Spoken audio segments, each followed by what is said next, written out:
Side starts now.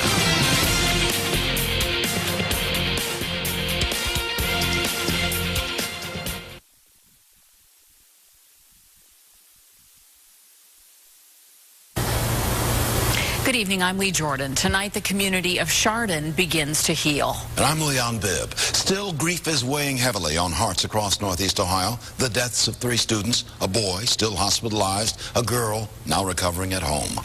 The 3 students who died are Daniel Parmenter, who passed away just hours after the shooting on Monday, Russell King Jr., described as a friendly guy who got along with everyone, and Demetrius Hewlin, who could often be found in the school gym working out. News Channel 5's Kristen Byrne joins us now. And Kristen, you talked with Daniel's grandparents today.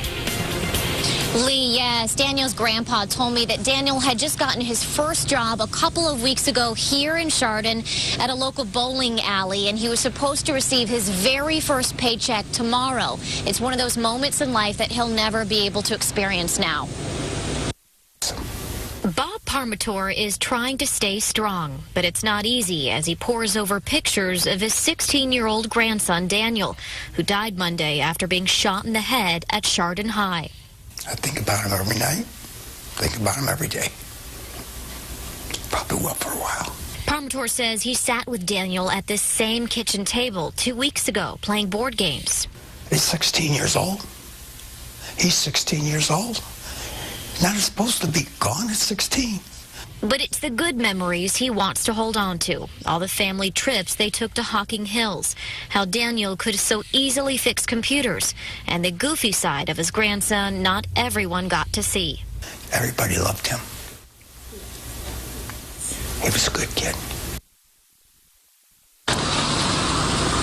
And Bob Parmenter tells us that he was not able to say goodbye to his grandson. He said as soon as he had heard that Daniel was shot, he and his wife rushed to the hospital, but by then Daniel had already passed away. Now today we were also able to speak with another shooting victim who passed away at the hospital, Demetrius Hewlin.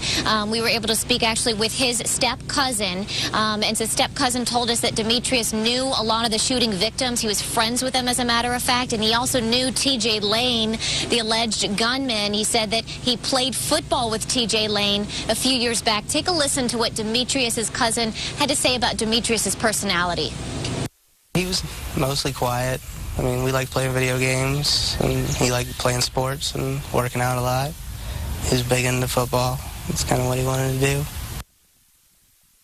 And we also want to pass one more thing along to you. We were checking in at the hospital, Hillcrest Hospital, at the remaining shooting victim, Nick Walzak. He is still in serious condition, but we were able to call his family today at his house, and they said he's actually doing better at the hospital. So some good news to report. Live in Chardon, Kristen Byrne, News Channel 5. Thank you, Kristen.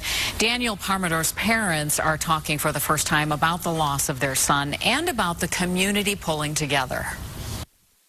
It's unreal. I don't like it, and I'm mad, and I'm sad, and I have all the emotions for Danny, for my Danny, and these other students that got hurt and passed away, and students that just witnessed everything, and they're all going through everything, and they need help too, and they're all for each other, because with the vigil, the students were all with each other, and it was great to see. It helped us that they care.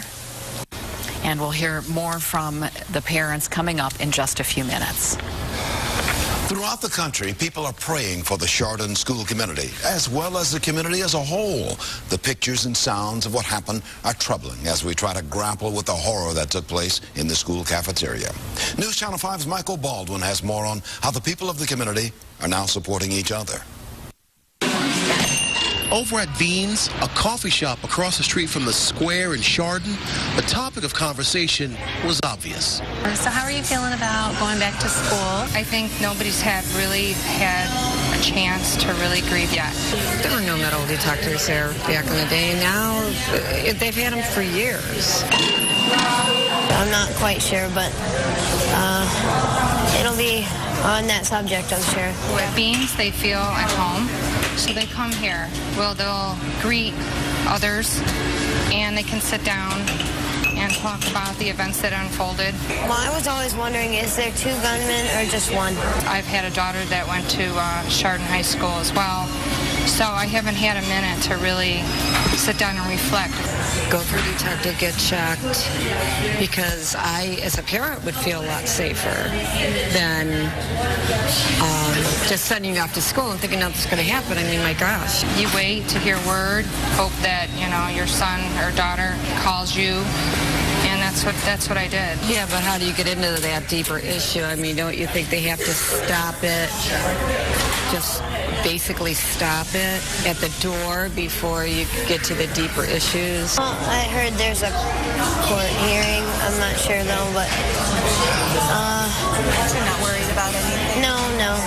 They got him in jail. About how long after you heard what happened until she texted you? Do you remember it all? It was 45 minutes, I think. It was a long time. Is that the longest 45 minutes of your life? Mm-hmm. Yeah. What did you do? It was really hard for me. Beans, one of the many places where Chardon comes together. Michael Baldwin, News Channel 5. Tomorrow, parents and students will return to their respective schools where grief counselors will be present to prepare students for a full day of classes on Friday. Today, teachers and staff of the schools met with grief counselors as plans were finalized for the rest of the week. News Channel 5's Paul Kiska joins us now. Paul, you were at the high school all day today. Describe the mood there. Well, Leon, teachers and staff, they went back to school today. They showed up here in a driving rainstorm this morning. They were quiet. There were a lot of hugs going on around here, but basically they walked in quietly in that driving rainstorm. They left this afternoon as this heavy fog rolled into Chardon here, but on this gloomy day in Chardon, teachers, parents, and students are staying strong. I just remember walking by him and it just felt different. After walking right past the now alleged gunman, T.J. Lane, Chardon High School freshman class president Brittany Wilson said something didn't feel right. Then she heard the gunshots from inside her French class and asked her fellow classmates to stay calm. I had everybody hold hands that wanted to, and I prayed. Brittany sang at last night's vigil for her classmates who were the victims. I feel like it was healing, but I also feel like it was tough to do because you're singing for people that in your school that have passed away and for people that have been shot.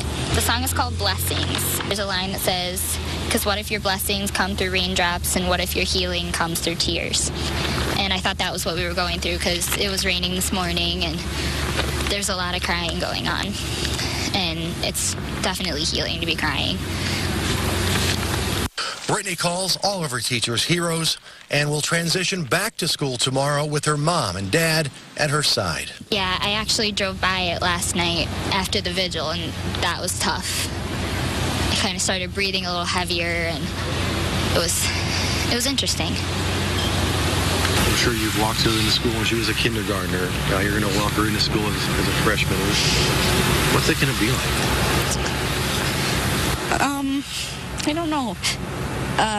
Brittany went to kindergarten across the street here, and I'm sure it will be hard.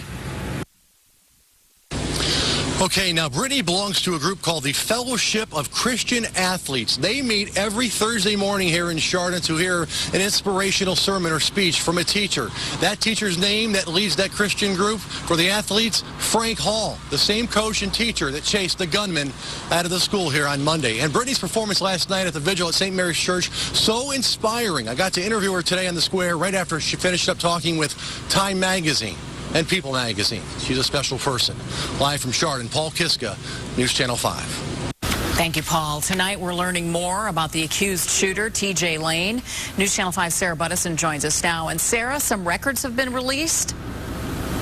That's right, Lee. This afternoon, a juvenile judge released T.J. Lane's juvenile records. You can see them right here. Here's what we learned. In December of 2009, Lane was charged with misdemeanor assault. He was accused of putting a man in a chokehold and punching him in the face. He ended up pleading guilty to disorderly conduct for that charge. He also has a traffic ticket from November 2011 for losing control of his vehicle. Something else we found out today, that a few times T.J. Lane would show up at a youth group at a local church that's actually behind me right now. We talked to two teenagers who saw him there. They say they tried to reach out to TJ, but that they were always rebuffed. In my head, I'm just like, you know, what could I have done? I could have prayed for him, I could have talked to him more, I could have, and like just helped him through it. Alyssa Scully and Deborah McCurry knew TJ Lane was troubled. I thought it was right to step up as a leadership, and say, hey, what's going on? How's your day? You could try to talk to him, but he would just not really say anything, and he was shut down. I was getting to the point where I wanted to go to the school counselors. The Chardon High seniors were acquainted with the shooter from school and from Crave 631, their church youth group that meets each week at the Chardon Assembly of God. They say TJ would occasionally show up with friends. He would, like she said, escape and not want to stay. The girls were concerned because TJ was quiet and shy. Alyssa says she saw his disturbing posts on Facebook, but they never imagined he would be accused of killing his own classmates. He was a free-spirited kid, though. He wouldn't have harmed anybody. That's why I don't understand, are you guys sure that you have the right person? Because, he's not like that. He's not like the killing type. Another new development in court today. The judge said that during TJ Lane's next court hearing, the media will be able to photograph him. That hearing is on Tuesday, March 6th. On your side, I'm investigator Sarah Buttison, News Channel 5. For more coverage of the Chardon shooting, head to newsnet5.com. There's also information there about a memorial fund that's set up for the victims' families. We'll be right back. The memories of 3 victims, Daniel Parmetor, Russell King Jr., and Demetrius Hewlin, are being honored throughout the Chardon community. Ribbons of red and black, the school colors adorn trees throughout the community as a remembrance of the lives lost and in support of those left behind. The parents of Daniel Parmetor are talking for the first time about the tragedy that took the life of their son. And they speak about the outpouring of support from Northeast Ohio and the country, and their thoughts about the gunman, whose name they will not say. Strangers, people's across the country, on Facebook, on Messenger, they're saying so nice of things to us, and we have to thank them, and we want to thank them. We'll never be able to thank them as much, and it helps, but that's what we want to do. It's so unbelievable. The King family, they were sitting in front of us during the vigil yesterday. It's all mixed up. It's okay. And, of course, they're in the same situation as us. And I know how they're feeling. Mm-hmm. They know how we're feeling. And really, without really speaking too many words, we share a bond. Strange bond now that, I guess, I don't know if bond's the right word. Of course. Say that again. With the Demetrius family, we're all have a bond together. I haven't really, my thoughts have been so much on Danny that I because I always think when you see the news, I would be so mad at this person, these kind of things, but I haven't really gone there. And she's absolutely correct. We're not even thinking about. And I don't know who did or what, why or what. Right now, we're not at that point. 100% focus is right now is our son. And here are the funeral arrangements for Daniel Parmetor. A wake will be held from noon until 8 Friday at the Monreal Funeral Home.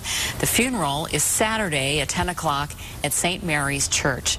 And Demetrius Hewlin's visitation will be Monday from 3 to 7 at the Burr Funeral Home on South Street in Chardon. His funeral is Tuesday at 10 a.m., also at St. Mary's Church in Chardon. Russell King Jr.'s arrangements are still pending.